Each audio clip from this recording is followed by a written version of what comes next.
Hello friends, welcome back. In this video, we will see Influx DB setup using the Docker in your local machine and how efficiently you can use the Influx DB. Definitely, if you come across this video, that means you are aware about the Influx DB or you have heard about the Influx DB.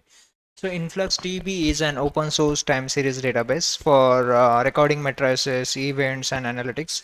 So to understand in one word, if you know today's the buzzword is like a Prometheus, Grafana tools to monitor your different applications or infrastructure. So this InfluxDB is behind the database. Okay.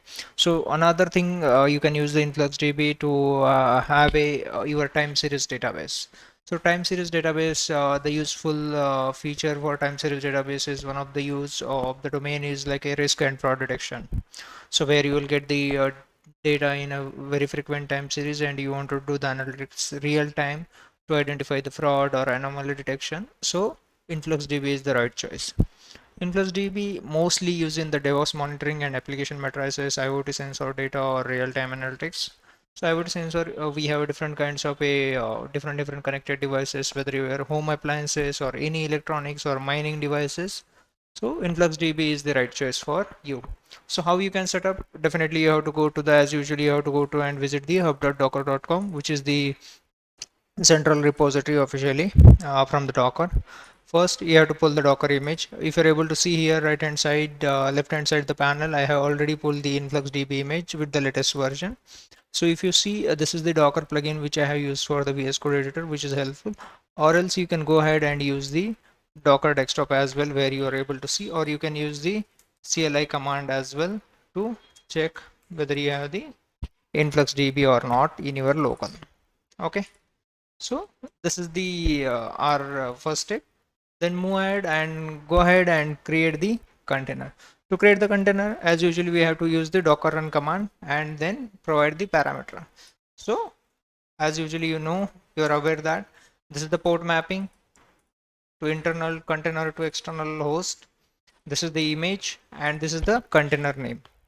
Once this is whether it's up or not, we can check with the r log command influx db. If you're new to the Docker, you can check my Docker from 0 to 1 the course in I'll add the link in the description, or you can search on maybe my channel. Okay, so let's go ahead and hit this our link. Once this is up, we can check. So if you see here, it is started with the address at 086, which we have mapped. You can map to the any port. You have to change the that link. Okay, let me follow link. Okay, so I'm able to see. So it has opened 3 instances, my bad. Okay, so you are able to see the first option. Okay, once you are able to see, you have to go ahead and click on the get started. Here you have to select the few things. You have to mention your username, okay, password. It will access the 8-digit password. Okay, organization name is nothing but your workspace or logical workspace where you wanted to put. I'll just mention the name and the bucket name. For now, I timing, I'll mention the demo.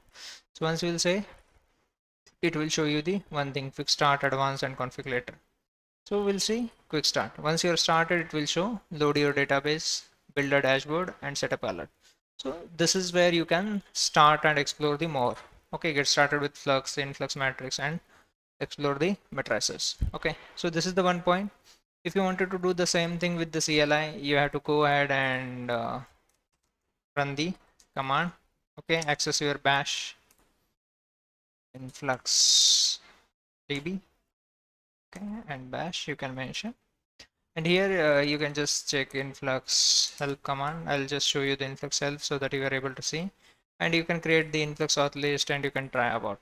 I'll add the reference document in the link as well description where you can go ahead and check. You can use below commands as well, okay, to set up the few things. And if you wanted to just remove this guy, we don't need this one. So if you wanted to do the setup of the same thing which we have just tried using the UI, you can use the docker execute influx db, and the same influx is nothing but the influx command, the same we have for the MySQL or other databases, right? You can access through the influx one and set up the setup command to set up like create the bucket, you can provide the bucket name, organization, password, username, and you can just add the forceful flag. If you wanted to check the more parameters, you can go ahead and check here. Okay. Coming to the more about the this InfluxDB, you can achieve this using the another arguments as well, using the config file or few things, or you can automate this using the bash, or if you wanted to make a connection from your any client like a Java, Python, you can use the token or the username password to make a connection to your InfluxDB and push the data or pull the data. Okay, so these are the few things. I hope this will add values to your portfolio. Thank you.